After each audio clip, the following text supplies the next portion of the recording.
ካለይ ኣብ ጎልጎልታ ንህይወተይ ኩና ዋልታ ኣብቲ መስቀል ዝወዓልካ ገበነይ ደም ስስ ብደምካ ብምሕረትካ ተኣሚነ ኣብ ትሕቲ ዙፋንካ ኾይነ ክልምኒ ብኣምላኽ ንዓሓግዝ ንድኻም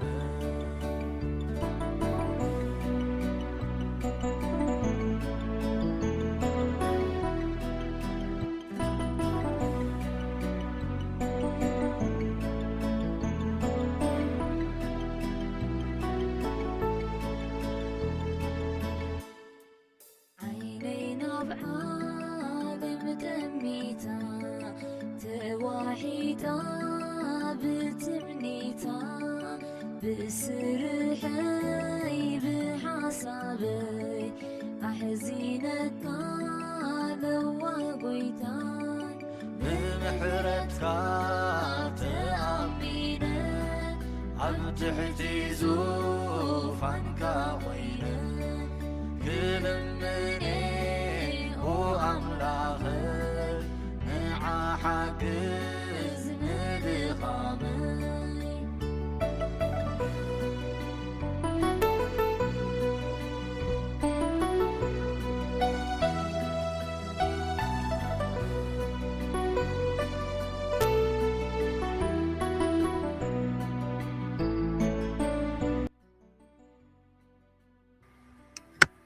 بسم أبن ወልድን መንፈስ ቅዱስን ሓደ ኣምላኽ ኣሜን። እግዚኣብሔር ኣምላኽና ብሩኽ ለይቲ ሕዲሩ ናብዚ መዓልቲ እዚ ንዘሳገረና እናመስገና መዓልትና ክባርኽን ክቅድስን ብፍላይ ነዚ ኣቲናዮ ዘለና ቅዱስ ሰሙን ብሓቂ እግዚኣብሔር ብንስሓ ተቐራሪብና ተሓፂብና ፀሪና ካብ ሞት ካብ ኩሉ ነፂሕና ምስኡ ንትንሳኣሉ እግዚኣብሔር ፀጉ ክህበና ቅዱስ ጉዕዞ እንገብረሉ ፀጋ ክህበና እናሓሰብና ክንፅልን ክንልምን ሰማይ ትነብር ስንካይ መስገን መንግስትኻ ትምፃእ ፍቓድካ ኣብ ሰማይ ከም ዝኾነ ከምኡ እውን ኣብ ምድሪ ይኹን መግቢ ዕለትና ሎሚ ሃበና ዝበደልናካ የቕረበለልና ንሕና እውን ዝበደሉና የቕረ ከም እንብል ኣብ ፈተና ይተእትወና ካብ ክፉ ኣድሕነና ከመይ መንግስትን ሓይልን ክብርን ንዘለኣለም ናትካ እዩ ኣሜን። ሰላም ንዓኺ ኦ ማርያም ፀጋ ዝመልኣኪ እግዚኣብሔር ምሳኺ እዩ እንካብ ኣንስቲ ዝተባረኪ ኢኺ ናይ ከርስኺ ፍረ ኢየሱስ ከዓ ዝተባረኸ እዩ። ኦ ቅድስቲ ማርያም ኣደ ኣምላኽ ለምንልና ንዓና ንሃጣን ንሕጅን ብግዜ ሞትናን ኣሜን።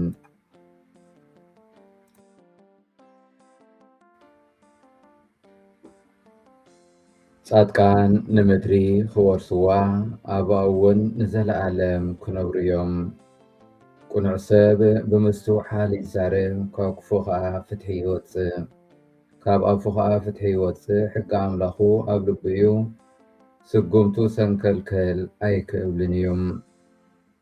ሓንቲ ቃል ተዛረብኩ ስቕበልኩ ጽቡቕ ካብ ምዝራብ እኳ ስቕበልኩ ቃንዛይ ግና ገደደ ልበይ ኣብ ውሽጠይ ነደደ ከስተንትን ከለኹ ከዓ መሊሱ ገደደ ሽዑ ከምዚ ኢለ ተዛረብኩም ኦ እግዚኣብሔር ከመይ ዝበልኩ ሓላፊ ምዃነይ ኣፍልጠኒ መወዳእታን ልክዕ መዓልትታተይን ክንደይ ምዃኑ ኣዘክረኒ ድማ በልኩ እንሆ ንመዓልትታተይ ከም ምሕናሕ ስድሪ ኣሕፀርካየን ዕድመይ ኣቂድመኻ ከም ምናምን እዩ ብሓቂ ህይወት ወዲ ሰብ ሽዑ ኢሉ ከም ዝሓልፍ ንፋስ እዩ እወ ህይወት ወዲ ሰብ ብሓቂ ከም ጽላሎት እዩ ንኾንቱ ይደክም ሃብቲ ይድልብ ንመን ምዃኑ እውን ኣይፈልጥን እጅኸ ኦጎይታይ እንታይ ጽባ ኣለኹም ተስፋይ ኣበኻዩ ካብ ኩሉ ኣበሳይ ኣናግፈኒ መላገፂ ሓያይሱ ኣይትግበረኒ። ስብሃት ንኣብን ንወልድን ንመንፈስ ቅዱስን ይኹን ጥንቲ ከም ዝነበረ ሕጂ ከዓ ንወትሩ ንዘለዓለም ዓለም ኣሜን። خبركم أحواتن حاتن دقيمنا مبقار እግዚአብሔር أملاخنا ሕጅውን ነዛ መዓልቲ እዚኣ ዝሃበና እናመስገና ካብ ወንጌል ማርቆስ ምዕራፍ 1:14-15 ክነንብብ ድሕሪ ማእሰርቲ ዮሃንስ ኢየሱስ እቲ እዋን በፂሑ እዩ መንግስቲ ኣምላክ ከዓ ቀሪባ እያ እሞ ተነስሑ ብወንጌል እውን እመኑ ኢሉ ብስራት ኣምላኽ እናሰበኸ ናብ ገሊላ መፀ።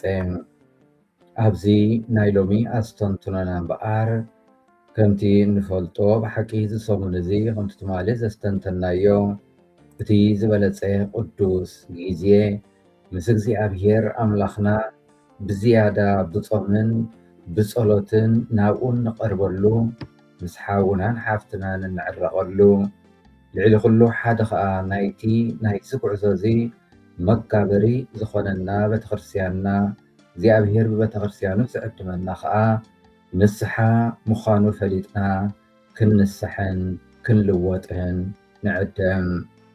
ክርስቶስ ኣብ ወንጌሉ እምበኣር ኣፉ ከፊቱ ናይ ድሕነት መንገዲ ክኸፍተልና ዝመረፆ መንገዲ ዘለዓለማዊ ህይወት መንገዲ ንስሓ እዩ።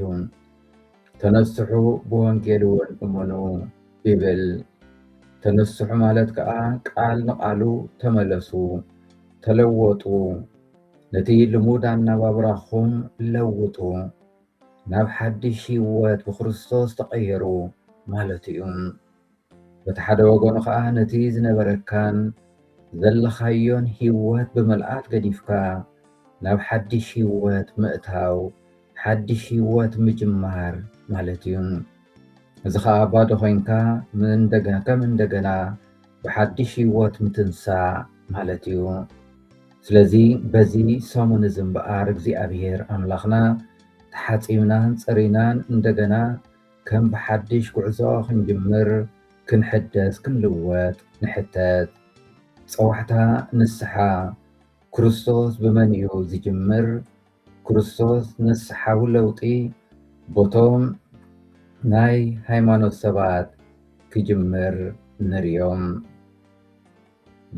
ማለት ብመምሃራን ሕግን ፈሪሳውያንን ግና ዝቕበሎ ዝሰምዖ ሰብ ኣይነበረን። እቲ ዘገርም ድማ ብዙሓት ብትምህርቱ ብድንቂ ተግባራቱን ብዝሒ ተኣምራቱን እናተደነቁን ፍሉይነቱ እናረአዩን ከኣምንዎን ክቕበልዎን ካብቲ ጉጉይ መንገዶም ክምለሱ ግና ፈቃደኛታት ኣይነበሩን። ሎሚ እውን ነፍሲ ወከፍና ከም ኣመንቲ ክርስትያን ብዛዕባ ተግባራት ድሕነት ክርስቶስ ዘለዓለማዊ ተስፍኡን ተሓጒስና ወይ ተመሲጥና ንሰምዖ ነንብቦ። እንተኾነ ግን ነቲ ንሱ ዝኣዘዞ ንስሓዊ ፃውዒት ንኽንፍፅም ንኽንጅምር ግን የፀግመና። ኣብ ታሪክ ድሕነት እንተተመለከትና ፀላእቲ ወይ ከሰስቲ ክርስቶስ ኣረማውያን ወይ ረማውያን ኣይኮኑም ዝነበሩ። መንደኣ እንተበልና እቶም ናይ ኣምላኽ ሰባት፣ እቶም መምህራን፣ እቶም ደቂ ብርሃን ደቂ ትምሩፅ ዓልየት መራሕቲ ሃይማኖት ኣይሁድ ነበሩ። ብሓፂሩ ንክርስቶስ ዝሰቐልዎ ረማውያን ወተሃደራት ክኾኑ እንከለዉ ንሞት ዝፈረድዎ ግና መራሕቲ ኣይሁድ እዮም። ናብዚ ዘብፅሖም ከዓ እቲ ናብ ንስሓ ዝፅውዕ ተሪር ቃላቱ ክቕበልዎ ስለ ዘይከኣሉ እዮም። ስለዚ ንስሓ ወይ ምምላስ ማለት እምበኣር ብካልእ ክትፍረድን ክትቅፅዐን ዘይኮነስ ንስሓ ማለት ካብቲ ትማሊ ድኹም ዓለማዊ ስጋዊ ምድራዊ ጉዕዞኻ ስልጣናዊ ገንዘባዊ ወይ ህርፋን ስስዐ ኩሉ ገዲፍካ ናብ እግዚኣብሔር ኣምላኽ ምምላስ ማለት እዩ። ድሌትካን ምርጫኻን ካብ ልቢ ብዝነቐለ ጣዕሳ ፀፀትን ሙሉእ ብምሉእ ወይ ከዓ ብምሉእ ልብኻን ቀልብኻን ካብ ናይ ትማሊ ሂወትካ ተፈሊኻ ሓድሽ ሂወት ከም ተቐዲምና ዝበልናዮ ምጅማር ማለት እዩ። እዚ ማለት ብሓፂሩ እምበኣር ሓደ ሱር ነቀል ዝኾነ ለውጢ ናይ ሂወት ክትገብር የድሊ። እቲ ናይ ንስሓ ወይ ናይ ምምላስ ምልክት እምበኣር ከምቲ እቶም ህዝቢ ብስብከት ዮሃንስ መጥምቕ ሃዋርያትን ልቦም ተወጊኡ ሕቶ ከቕርቡ ዝተገደዱ እዩ። ማለት ኣብ መዓሙቕ ሂወትና ወይ ሂወትና ወሪድና ናይ ጣዕሳ ሕቶ ምልዓል የድሊ። እቶም ህዝቢ ድማ እንታይ ንግበር በልዎም። ተቐበልቲ ቀረፅ ድማ መምህር ንሕናኸ እንታይ ንግበር በልዎም። ሽዑ ልቦም ተወግአ እሞ ንጴጥሮስን ንኻልኦት ሃዋርያትን ኣቱም ኣሕዋትና እንታይ ንግበር በልዎም። ነዚ ሓድሽ ሂወት ነዚ ናይ ንስሓ ሂወት ብምሉእ ልቦም ንኽጅምርዎን ንኽነብርዎን ንዓኡ ዝበቕዑ ምእንቲ ክኾኑ ከዓ መንገዲ ሓድሽ ሂወት ክሓቱ ይርከቡ። ስለዚ ሎሚ እውን ኣብ ቅድሚ እግዚኣብሔር ኣምላኽና ቀሪብና ኣነ ንስኻትኩምን ንእግዚኣብሔር ኣምላኽ ነዚ ፃውዒት ናይ ንስሓ በዚ ግዜ ሕማማት ግዜ እዚ ንክርስቶስ ኣምላኽና ንእግዚኣብሔር ኣምላኽና እንታይ ንግበር እናበልና ክንሓቶ ንድፈር። እቲ መልሲ ግን ሓደ እዩ። ኣብዚ ናይ ግብረ ሃዋርያት ነዞም ህዝቢ ናብ ንስሓን ለውጥን ሂወትን ዝዕድሞም ዘሎ እንታይ እዩ? እንታይ እዩ ከም ሴፍ ኮይኑ ንልቦም ዝወግኦም ዘሎ ቃላት? እንታይ እዩ ንልቦም ሰሊቡ ንመንፈሶም ማሪኹ ኢዶም ክህቡ ዝድርኾም? እወ ንልቢ ወዲ ሰብ ተርቲሩ ናብ ንስሓ ዝዕድም ንኽንስሑ ልቦም ዝትንክፍ ከምቲ ሃዋርያ ዝገብርዎ ብዛዕባ ስቅያትን ውርደትን ሞትን ትንሳኤን ብሓፂሩ ፍጻሜ ዓርቢ ስቕለት ምዝንታውን እዩ። እዚ ብፍቕርና ስለ ነብሲ ወከፍና ዝተሳቀየን ዝሞተን ዝተንስአን ክርስቶስ ብምስማዕን ምእማንን ምፍቃርን ጥራሕ እዩ ንልብና ዝሰልቦ። ንሱ ጥራሕ እዩ ብዘለዓለማዊ ምሕረት ተዋሓዊሱ ሙሉእ ንስሓን ሕድገት ሓጢኣትን ዝህበና። ከም ተቐዲምና ዝበልናዮ እምበኣር እዚ ቅዱስ ሰሙን እዚ ነዚ እዩ ዝዕድመና። ነቲ ናይ መጨረሻ ክርስቶስ ምእንቲ ድሕነትና ኣብ መስቀል ዓርቢ ስቕለት እናዘከርና ኣብ መስቀል ዝደኸሞ ዝገዓሮ ደም ዝፈሰሶ ዝሞቶ እናዘከርና ንሕና እውን ሎሚ ካብ ኩሉ ክፍኣትና ፈተናታት ሓሳባት ሕማቕ ሓሳባት ኩሉ ርሒቕና ሞይትና ምስኡ ክንትንስእ የድሊ። ከምቲ ደጋጊምና ንብሎ ዘለና ከዓ እንታይ ንግበር እናበልና ክንሓቶ ንስሓ ምእታው እምበኣር ኣብ ሂወትና እቲ ዝበርትዐን ዝፀንከረን ዝሓየለን ግዜ እዩ። ረገለ ግዜ ከዓ ንከቢድ ኩነታት ርኢና ካብኡ ክነሃድም ክንድሕር እወን ንርከብ። ኮይኑ ግና ብዓቕምና ዘይከኣል ኮይኑ እኳ እንተተሰማዓና ብፀጋ ኣምላኽ ብጎይታ ኢየሱስ ግና ዝቐለለ እዩ። ብርግፅ ከቢድ ሓጢኣት ምሕረት ዘይውህበና ኮይኑ ክስማዓና ይኽእል እዩ። እዚኡ ከዓ ማእሰርቲ ሓጢኣት ዝበሃል። እግዚኣብሔር ኣምላኽና ግን ከምቲ ክርስቶስ ነቶም ዓመፅትን ሰረቕትን ቀተልትን ኣብ መስቀል ዝዋሕሉ ሓደ ካብኦም ኦ ኣቦይ ተዘክረኒ ምስ በሎ ሕጂ ምሳይ ኣብ ቤት ኣቦይ ኣለኻ እናበለ ቃል ተስፋ ዝኣተወሉ እግዚኣብሔር ኣምላኽና ሎሚ እውን ነፍሲ ወከፍና ዝገብታ መጨረሻ ግዜ ይፅበየና። ስለዚ ብጎይታ ኢየሱስ ዝተፈቐርና ኢና። ጎይታ ኢየሱስ ኣብ ቀራንዮ ተሰቒሉ ደሙ ምእንቲ ነፍሲ ወከፍና ኣፍሲሱ እዩ።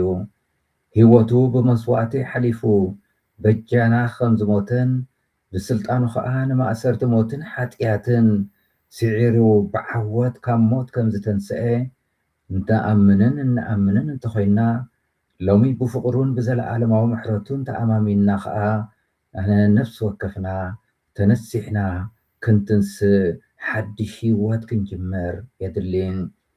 خبركم أحواتن أحاتن أملاخ بقار لنفس وكف سبب نابقو خنقرب إلو بزتفلالي من قدي خنساع زي قارز عدمن صوعتن يقربلنا نابنت أبرائية وهنس معراب كلتن سلستن انت تملكتنا نتن أبيات خريستيانات ببسماتن إنا سميين يخن السحاز عدمن ناتنا قنخاء نتقال تقبلنا نلوطي ننسحات صنوع سقومتي كنوسد يقبا أبي هوتنا انت تملكتنا نحنا نقزار رأسنا نوشت أول بهاقتاتنا بهرياتاتنا كنقوطات صار زي نخيل دخومات فطرتنا أملاح قن قداماو تقباراتنا زي كونت نوشتنا نايلبنا منشي حسابا زمرمر حياوة أبويهم ስለዚ ናይ ንስሓን ለውጥን ድሌትና ግና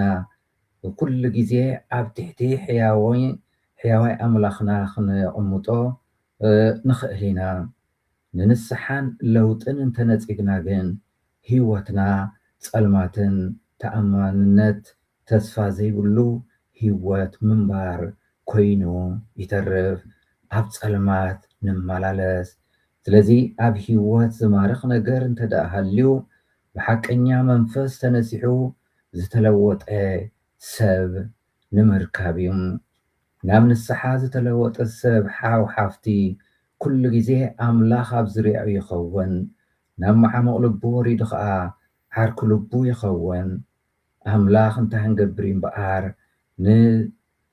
ንዝንሳሕ ሰብ ኣብ ዝርያኡ ዝኸውን እንተበልና ናይ እምኒ ልቢ ኣውፂኡ ናይ ስጋ ልቢ ክሰኽሓሉ ክህቦ ከምኡ ከዓ ንኩሉ ኣተሓሳስብኡ ንኩሉ ተግባራቱ ክልወጥ እዚኦም እዮም ከዓ ሓድሽ ሂወት ዝህቡና ሓድሽ ሂወት ንክንነብር እንተደሊና እንተኮይንና ከዓ ፈቲና ፀሊእና ናይ ትማሊ ሂወትና መኒና ሓድሽ ሂወት ናብ ክርስቶስ ክንቀርብ ክንልወጥ ምክንያቱ ናብ ሓድሽ ሂወት ብጣዕሳ ንስሓ ጥራይ እዩ ዝእቶም ስለዚ ኣብዚ ምድራዊ ሂወትና ብንስሓ ወይ ለውጢ ሓድሽ ሂወት ብምትብባዕ ብቆራፅነት ምጅማር እቲ ዝዓበየ ናይ ሂወትና ፀዋዕታ እሞ እግዚኣብሔር ኣምላኽና ሎሚ ነዚ ይፅውዓና ኣሎ ብኣማልድነት ኩሎም ቅዱሳን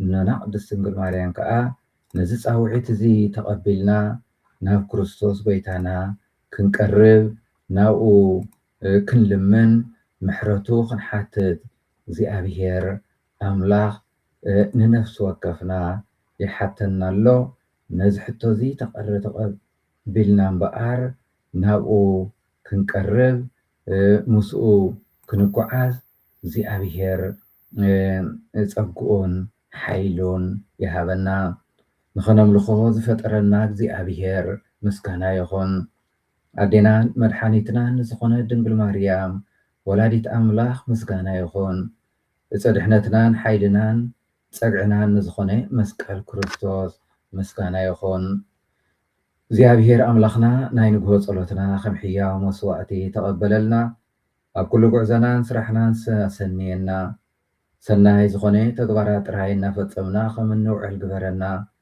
ዝተባረኸን ዝተቐደሰን መዓልቲ ግበረልና ኣማልድነት ኩሎም ቅዱሳን እኖና ቅድስት ድንግል ማርያም ኣይፈለየና ስብሃት ንኣብን ንወልድን ንመንፈስ ቅዱስን ይኹን ጥንቲ ከም ዝነበረ ሕጂ ከዓ ንወትሩ ንዘለዓለም ዓለም ኣሜን እግዚኣብሔር ስለ ኩሉ ነገር ዝተመስገነ ይኹን ዝተባረኸን ዝተቐደሰን መዓልቲ ይግበረልና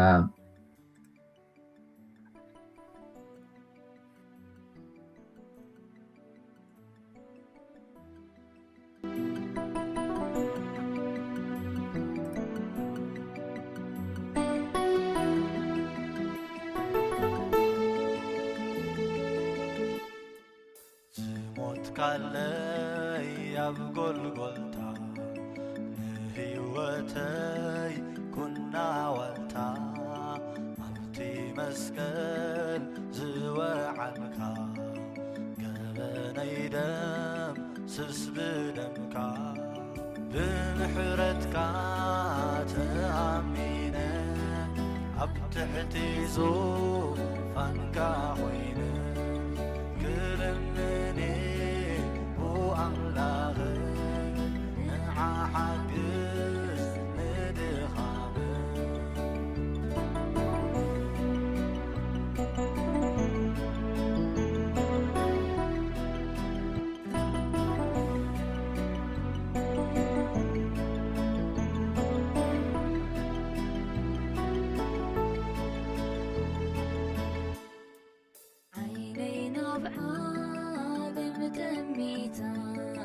ተዋሒጣ ብትምኒታ ብስርሐይ ብሓሳበይ ኣሕዚነካ ለዋ ጐይታ ብምሕረትካ ተኣሚነ ኣብ ትሕቲ ዙፋንካ ኾይነ ክልምኔ ኣምላኽ ንዓ ሓግዝ ንድኻመይ